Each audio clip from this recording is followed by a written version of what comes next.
Well, Emmerson Mnangagwa has been re-elected as President of Zimbabwe. The governing ZANU-PF says this is an indication that a new confidence is being instilled.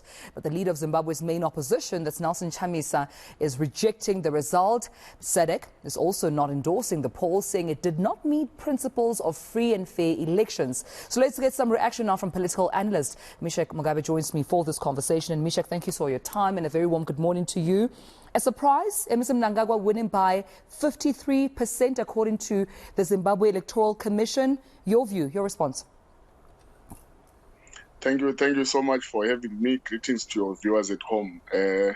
No, the credibility and the integrity of these elections are in question. Obviously, we have seen the report by the SADC Observer Mission. It's for the first time SADC fails, or SADC does not endorse the election outcome and point a lot of irregularities.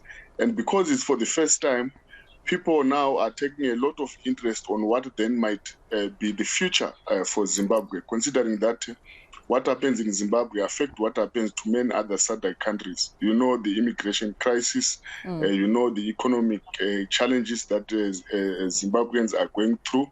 And therefore, this is a very, very serious issue. And Nelson Chamisa also, refused to accept the outcome of the results, of course, based on a number of issues that he has pointed. And I do think that one of the things I have picked since the announcement of the results is that not a single head of state have congratulated Emmerson Mnangagwa yet. Why? Because there are new developments in the in the region based on this SADC report, and or even the European Union Observer Mission also did not endorse these reports, and of course many other observer missions that were there as well. Which is observers are very, very important in an election because they give an independent observation of what they see on the ground, and at the same time there are some sort of auditors for the election, and therefore the audit outcome of their work is pointing into a lot of irregularities. But I want to speak about the standards, of holding an election.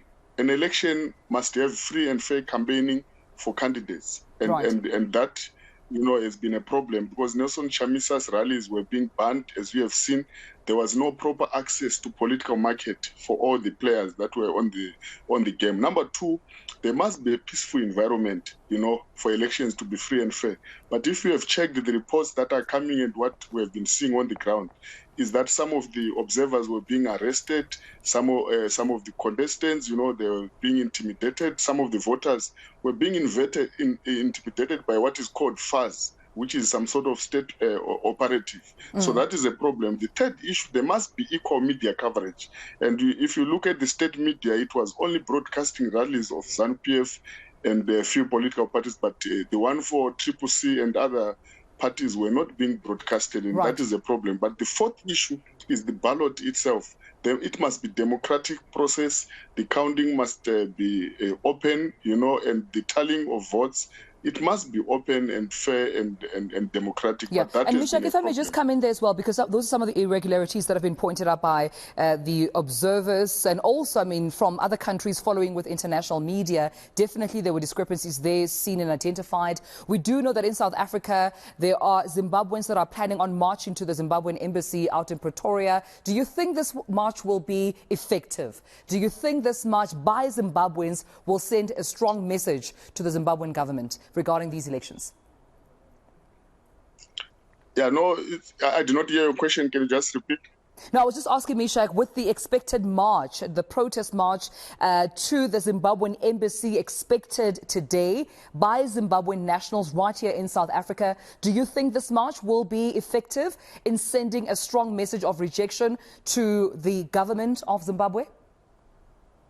No, it won't be effective. I tell you why. Because the game is right in Zimbabwe. It's not anywhere else. When you play it anywhere else, it might not be significant. But the implications of these elections, are in four folds. That's why I think that this match is not going to be much significant. What is more significant, is that Nelson Chamisa must follow three options that are, I want to propose here if they want to contest these elections. The first one is a constitutional process wherein he can launch a very solid litigation process if he have got V11 forms in his at his disposal to prove, of course, which I think he is having at the moment. Number two is a political solution wherein there must be a negotiated settlement, some sort of a government of national unity, where all parties must prepare a transitional government, considering that we have got a political crisis. There might be need for a political solution. But the third one is a diplomatic solution. You know, I think that is very, very important that all African heads of state must stand up and be able to say, we want what is best for the nation of Zimbabwe.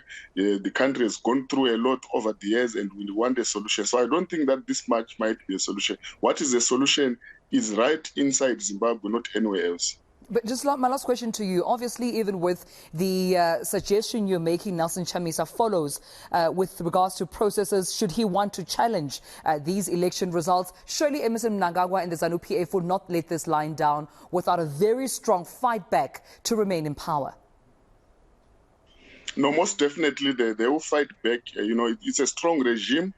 And it's a deep state. It will come all out to defend their power. Why is it that ZANU-PF would want to defend their power as a ruling party? It's because there are a lot of wrong things that, you know, most of their leaders have been doing over the years. A lot of corruption, intimidation of people, a lot of, you know, killing of people. And if you remember very well that there are many cases from the Gukura window up to now, they will have to answer for all those if they are to be out of power. And therefore, they will use everything at their disposal to defend their power. That's why I want to send a message to Nelson Chamisa that power is not given.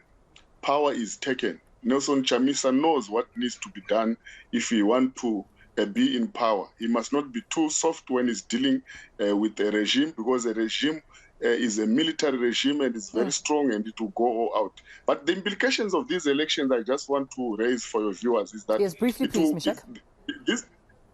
These outcomes cause a SADC crisis of immigration crisis. Number two, social reproductive crisis. But thirdly, the deepened economic crisis. I can tell you, you know very well that unemployment is very high, the economy has collapsed, the health system has collapsed, the education system is collapsing, and you know inflation levels are above 100%, and it's very bad for the country. But the crisis of legitimacy needs to be resolved. We leave it there. Thank you so much, Misheck Mugabe, for joining me and having this conversation. This at the back of the election results out in Zimbabwe, claiming that Emmerson Mnangagwa of the ZANU-PF has won re-election. This against